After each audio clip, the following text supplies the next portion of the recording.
Hablamos un poquitito de las elecciones en Mendoza con Giselle Rumau. Buenas noches, Giselle. Buenas noches, Diana. ¿Cómo les va? Bueno, amplio el triunfo. Sí, amplio el triunfo. Se cumplieron las encuestas oficialistas, lo habíamos dicho acá. El viernes, las encuestas que manejaba el oficialismo daban entre 10 y 15 puntos. Sacó más de 15 puntos de diferencia. Era el favorito también incluso para las encuestas del peronismo. Y básicamente, bueno, uno se pregunta, ¿por qué se dio este resultado? Se dio por dos motivos. Primero, se provincializó la estrategia de campaña. Se despegó de la crisis nacional y especialmente Mauricio Macri, que lo escondieron, no fue a Mendoza. Y después lo que se valorizó fue la gestión de Alfredo Cornejo, hay que decirlo, aún tiene 60% de imagen positiva, él y su gestión, con lo cual los mendocinos valoraron eso. ¿Se puede trasladar esto a nivel nacional? Es medio difícil, por más que Cornejo haya dicho hoy que había perdido a Alberto Fernández y que porque fue y hizo una intromisión en la provincia. La realidad es que Alberto Fernández lo criticó. Alberto claro, Fernández en cada una de las visitas que hacía a Mendoza criticaba claro, a Cornejo porque y al su contrario gestión. nacionalizaron, Anabel Fernández Agasti nacionalizó la elección, Claro. y estuvieron con todos los gobernadores. Entonces salió a decir Cornejo, bueno, perdió a Alberto Fernández. La realidad es que Alberto Fernández en las PASO le ganó a Mauricio Macri por 3 puntos y habían ganado por 7 en ese momento. Ahora tienen la esperanza de darlo vuelta, pero no sabemos qué va a pasar. Puede darle una inyección de ánimo a Macri, que el sábado va a ir con la campaña del Sí se puede a Mendoza y hasta ahora no había ido. Pero de ahí a que esto se traslade, en todo caso Rodríguez Fernández Larreta puede estar contento porque puede decir, bueno, se despega de lo nacional la valoración de la gestión. Lo que sí quedan dos certezas. Primero, bueno, que Alfredo Cornejo, justamente por esto de que se valoró su gestión como gobernador, aparece ahora como un referente de peso nacional, sobre todo en lo que va a ser el futuro de Cambiemos. Si el resultado de las PASO nacional se replica, hay todo ya un debate de cómo se va a reestructurar Cambiemos, con o sin Macri.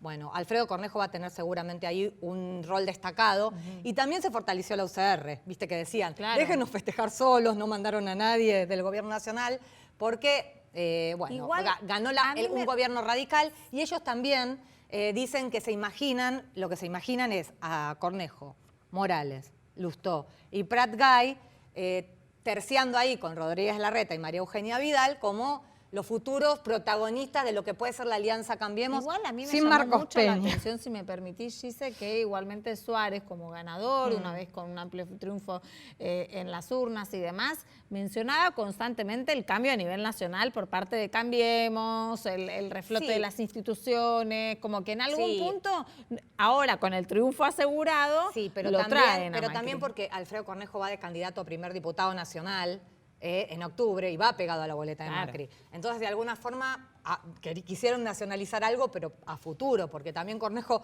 perdió en las elecciones de las PASO, creo que por 2 puntos, por menos que Macri. Vamos a ver qué pasa. Por eso esto fue bien provincial. Veremos, bueno, qué pasó ahora en octubre. Vamos a la mesa para ver si esto en octubre se puede revertir. Como decíamos en la mesa, ¿no? Si esto puede ser un ánimo para el sí se puede al balotaje. Vamos a saludar primero a mis compañeros de todas las noches. Facundo Zonati, buenas noches. Nicolás Luca, buenas noches. Está con nosotros un amigo de la casa, Gustavo Marangoni, que es politólogo y que nos ayuda a entender a veces la realidad de la política argentina. Buenas noches. Buenas noches, lo intentaremos. Bueno, ¿se puede nacionalizar? ¿Le puede dar un poco de aire positivo a Cambiemos el triunfo en Mendoza? A ver, ustedes lo señalaban, es un triunfo de un fuerte contenido local, doblemente diría. En primer lugar, por la buena ponderación de la gobernación de Cornejo y en segundo también por la buena intendencia de Suárez.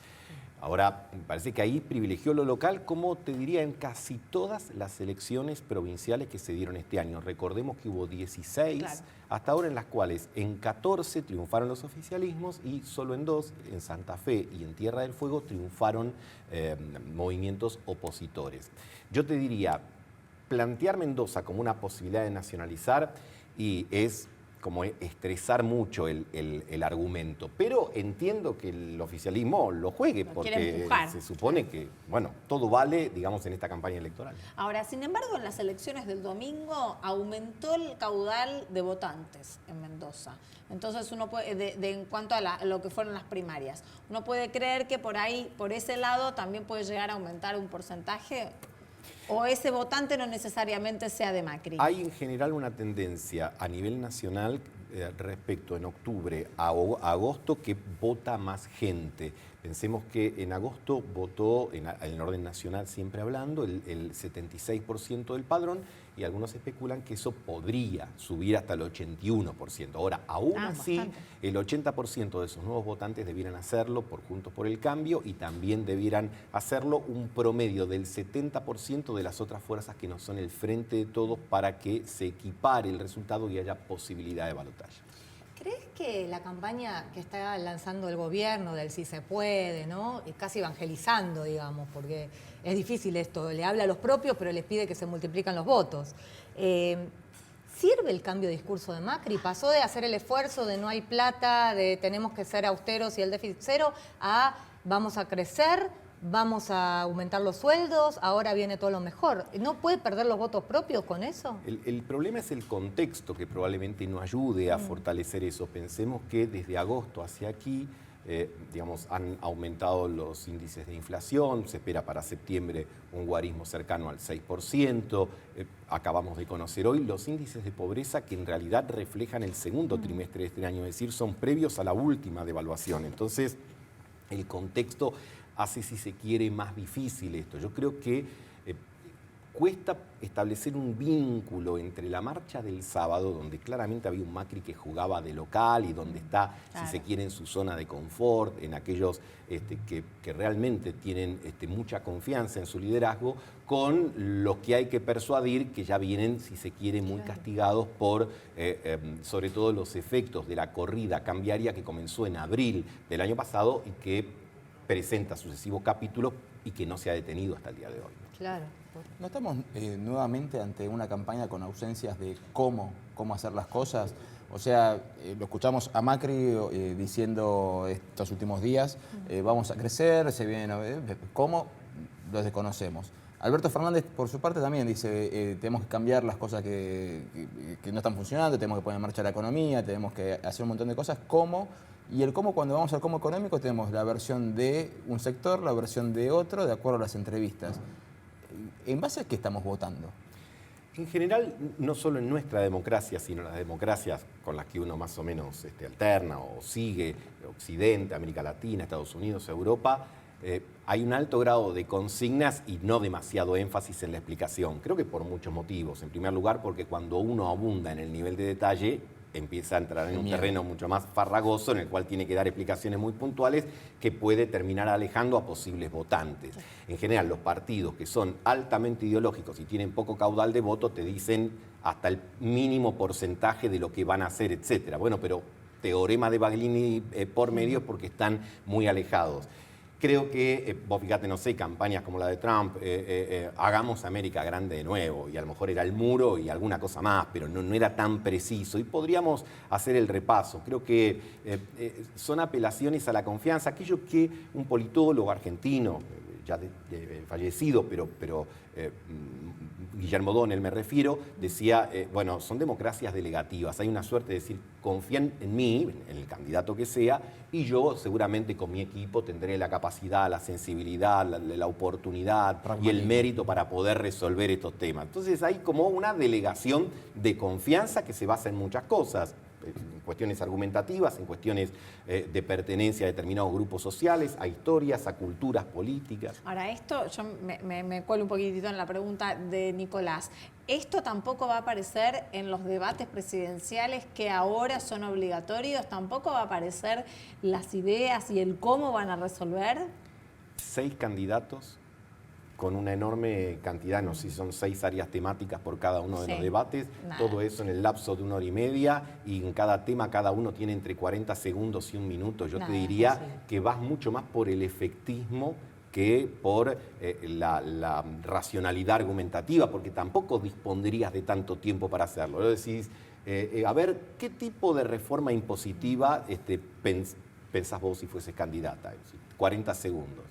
Claro. Bueno, es decir, vamos a bajar la presión tributaria a los que producen, a los pobres, etcétera. Hay mucho más que eso. El otro te dirá, bueno, sí, pero ¿de dónde va? Y tampoco hay mucho cruce tampoco. Vamos a ver qué reemplaza el beso de Aguada, ¿no? Sí. Bueno, claro. Efectivo, bueno, eso voy. Además, creo que cada uno va a estar pensando a lo mejor en alguna frase que quede, que sus propios simpatizantes después intenten viralizar vía WhatsApp, vía Twitter. pero no sé si los debates tienen tanta capacidad para torcer la intención de voto, salvo que haya una gafe enorme de parte de alguno de ellos o una cosa así, que es bastante improbable porque van muy coacheados, y te diría que en el caso, sospecho, de Alberto Fernández, con la distancia irá con un planteo más conservador, otros irán con un planteo más agresivo, pero es, creo, más un elemento de una democracia digamos, de la audiencia, digamos, que de racionalidades que se van a explicitar, ¿no? Gustavo, el condimento económico parece ser central en esta elección,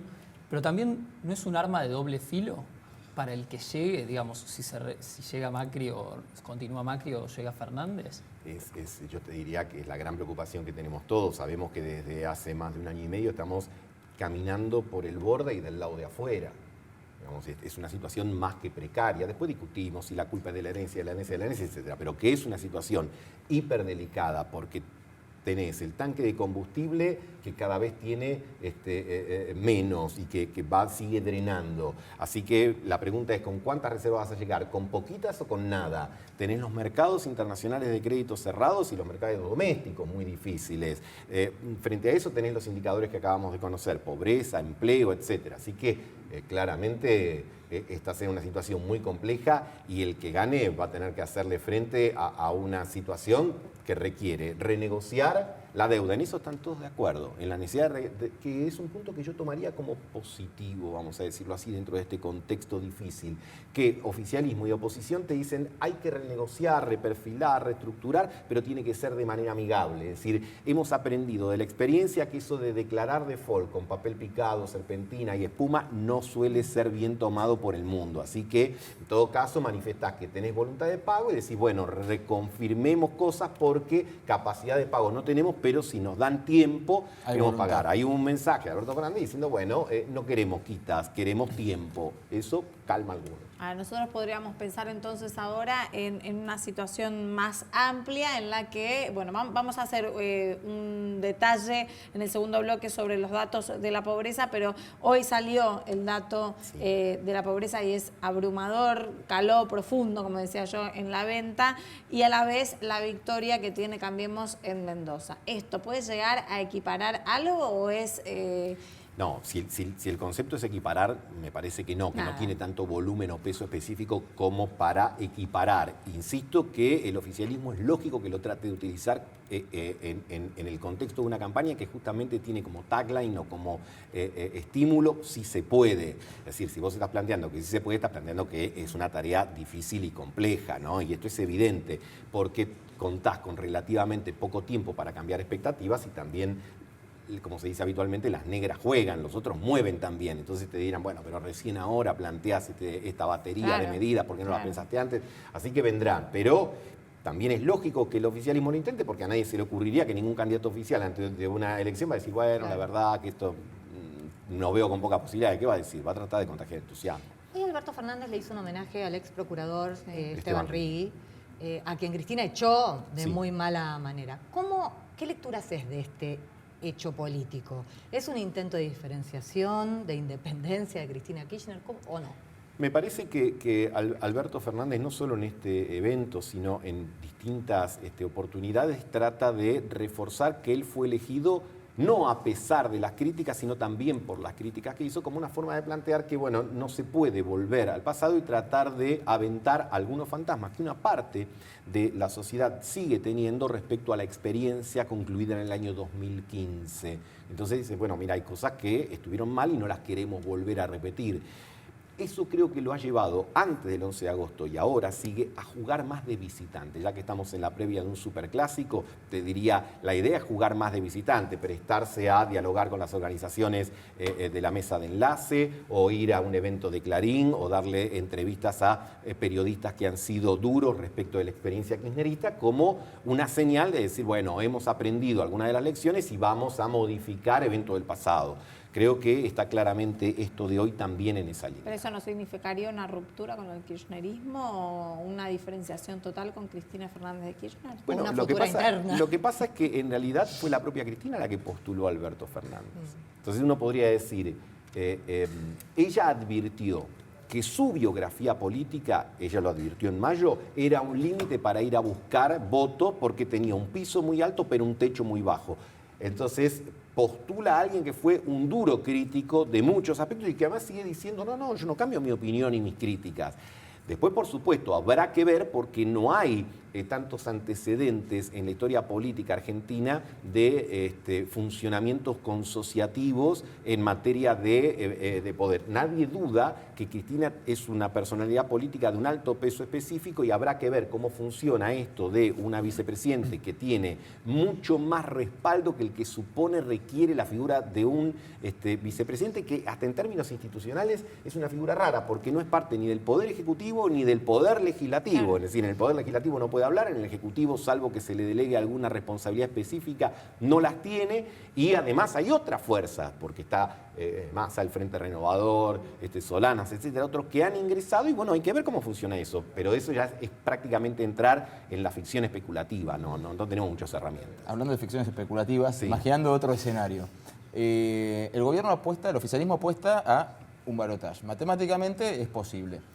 Pero los cargos legislativos se resuelven en la primera vuelta. Sí. ¿Cómo se puede configurar un esquema de poder de renegociación de deuda, de un año por venir bastante crítico con la provincia en manos de la oposición y aún mayor minoría, perdón por el oxímoron, sí, en el legislativo? Bueno, lógico, ahí vas a tener distintas cosas que observar. Vos las has señalado, cómo quedan compuestas las cámaras después del 10 de diciembre. Uno puede señalar que va a haber una modificación en cuanto al número y las gobernaciones ya más o menos tienen un color bastante definido. Ahora, para cualquiera que tenga la presidencia, eso va a ser una realidad que te va a obligar a muchas negociaciones. Por eso yo señalaba, hoy estuve en el evento de Clarín, donde habló el presidente del Banco Central, Guido Sandleris, habló Matías Culfa, que es un referente, digamos, del gabinete económico de Fernández, y cerró Hernán Lacunza.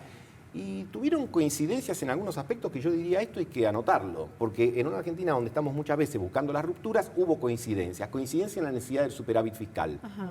Coincidencia en la necesidad de reformular la deuda de manera amigable y coincidencia en el aspecto de que algunas de las restricciones que se han puesto por la urgencia en el mercado de capitales van a tener que ser reestudiadas y reexaminadas en función de las necesarias inversiones que requiere la Argentina. Se dieron inclusive ejemplos puntuales de cómo estas políticas de Estado podrían tener, digamos, luces que pueden ser ejemplos para otras áreas. Básicamente, vaca muerta o la ley del software. Vaca muerta es un hecho muy específico. Empezó con la administración de Cristina Kirchner, continuó con la administración del presidente Macri, se dio en el contexto de una administración provincial, que es el Movimiento Popular Neuquino, y con una participación de los gremios que accedieron a reformular condiciones de trabajo de manera favorable a las inversiones, sobre todo la cantidad de mano de obra que se requiere en boca de pozo. La ley del software, bueno, quintuplicó los puestos de trabajo en los prácticamente 15 años que lleva de vigencia. Bueno, entonces diría, por supuesto que hay enfoques diferentes y es sano para una democracia que haya alternativas, pero también digo, hay puntos de continuidad que es bueno señalarlos y hoy se pusieron en valor en este evento al que hacía referencia, ¿no? Continuidad, pero con ciertos comentarios que hemos escuchado en las últimas semanas, por ejemplo, hablando sobre el caso de Vaca Muerta, de que las empresas, ¿para qué tenemos vaca muerta si las empresas privadas se llevan todos los dólares al exterior? Algo por el estilo dijo Fernández. El caso de la ley de software también se puede mencionar el ataque que sufrió el dueño de Mercado Libre por parte de lo que es el sindicato que quería agrupar a los trabajadores en el sector financiero, digamos. El propio Juan Grabois, o ¿no? las También. declaraciones de Grabois contra la propiedad privada en lo que tiene que ver con el sector agropecuario. Que esas expresiones, digamos, ¿qué opinión le merece? Yo te diría, tenés acuerdos en líneas generales y después, por supuesto, específicamente algunas diferencias que en algunos casos son matices y en otros es algo más que un matiz. Pero también veamos cuando termine el 27 de octubre la elección, o en noviembre en el caso de que hubiese balotaje, y allí tengas que encararte y sentarte frente a una crisis que probablemente no te va a tener tanta paciencia. Pero también rescato como un valor no menor el consenso en el sentido de que hay que renegociar la deuda de la manera más amigable con los mercados. Entonces, yo te diría que eso, o también se puso en valor esta mañana, que una enorme corrida bancaria en moneda extranjera, como la que hemos vivido hace 15 días, haya sido, digamos, resuelta de manera no estresante. Pensemos que en otro momento, si se retiraba el 33% de los depósitos en dólares, te llevaba puesto todo lo demás. No pasó. Entonces, creo que hay que hacer el esfuerzo de encontrar cuáles son los puntos, los anclajes en los que, de repente, aún en un contexto crítico, difícil, complejo, hay puntos que me parece que pueden servir para apoyarse en los próximos años. Gracias, Gustavo, por haber estado con Gracias a nosotros ustedes por la esta invitación. noche. Nosotros vamos a ir al corte y enseguida regresamos. Quédense porque hoy salió el índice de pobreza, 35,4%, y casi la mitad de esos niños de entre 0 y 14 años son pobres en la Argentina. Todos los datos los vamos a desmenuzar con Facundo Zonati en el próximo bloque.